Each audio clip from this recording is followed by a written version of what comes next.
it's going to label the Cat5, so on and so forth. All right. So now what I want to do is I want to lay this out. I want to show you how easy it is to actually plug some of this stuff in. Again, if you have an opportunity, what you want to do is you want to get an old computer, take it apart yourself and play with it and experiment and see just how easy it is to take things in and out of this computer. So what I have here is my CPU. My CPU is going to go into this particular slot.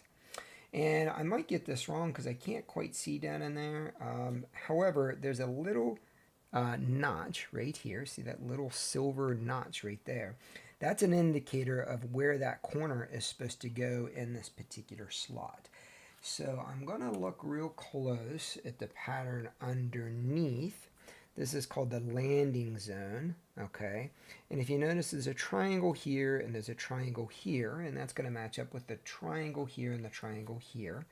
So I should be able to take it and place that right in there like that, and it should lay right in like it did. And then I need something to secure it, so I lay that down.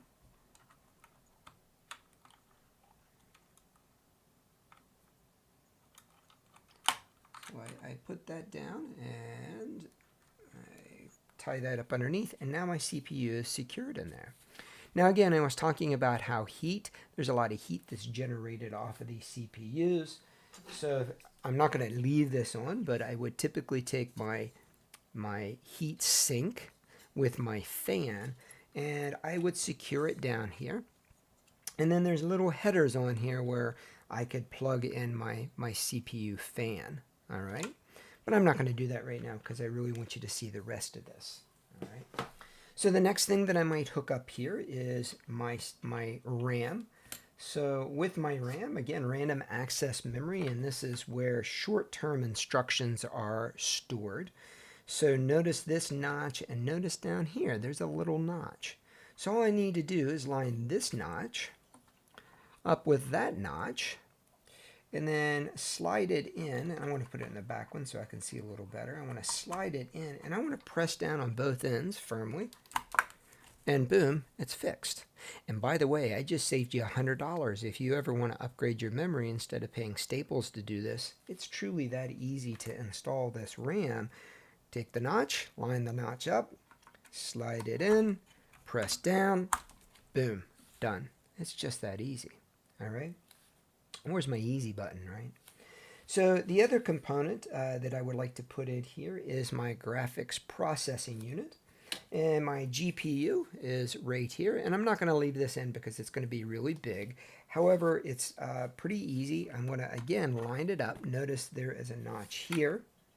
The notch here that lines up with the notch here.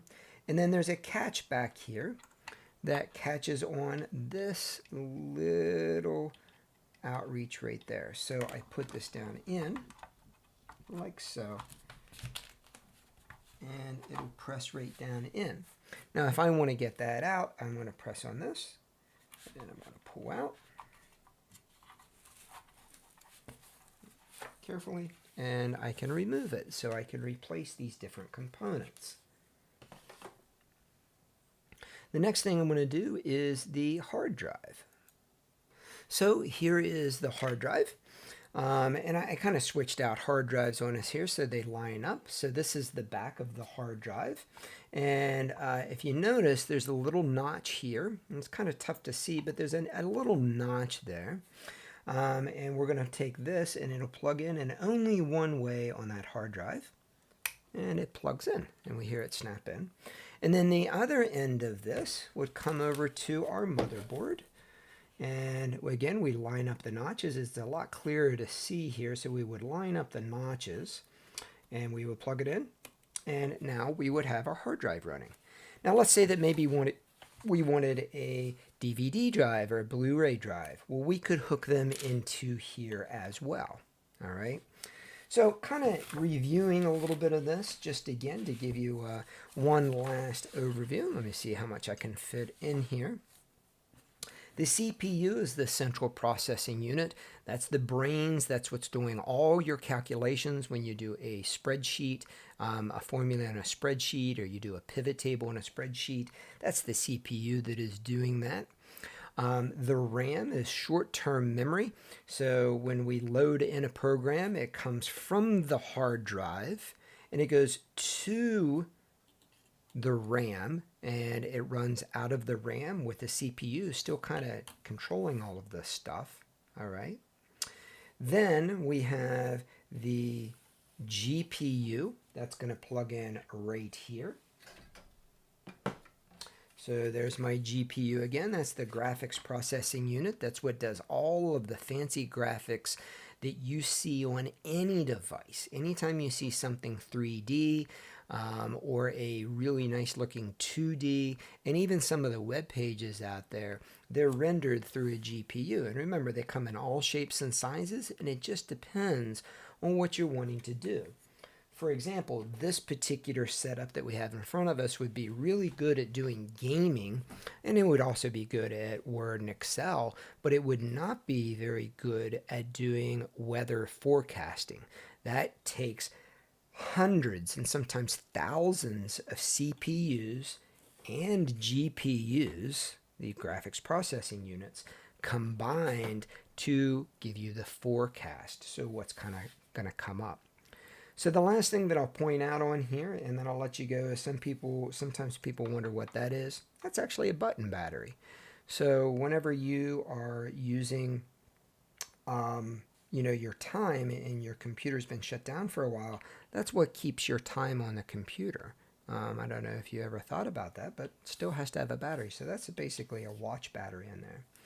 One last quick review of the different ports that we have on here. This is where the power would go for a power supply. It would come out of here and it would plug into here. It's just a cable. It's impossible to plug them in wrong. As long as you follow, like it says here, 24 pin ATX, you would plug it in there. And then you would plug it in down here. And it's impossible to plug it in wrong again because these little areas on here, they're all different shapes. And because they're different shapes, you can't accidentally reverse it around. All right. And that's all I really have to say. Really, what's left, the only thing that's missing that you can't see is the case. So all this would go into a case. So from here out, when you look at your case, and it could be your laptop case or your desktop case, hopefully you look at it and realize that that's not really the CPU. That's what holds all of this stuff. It holds the motherboard. The motherboard holds the CPU. It also holds my RAM.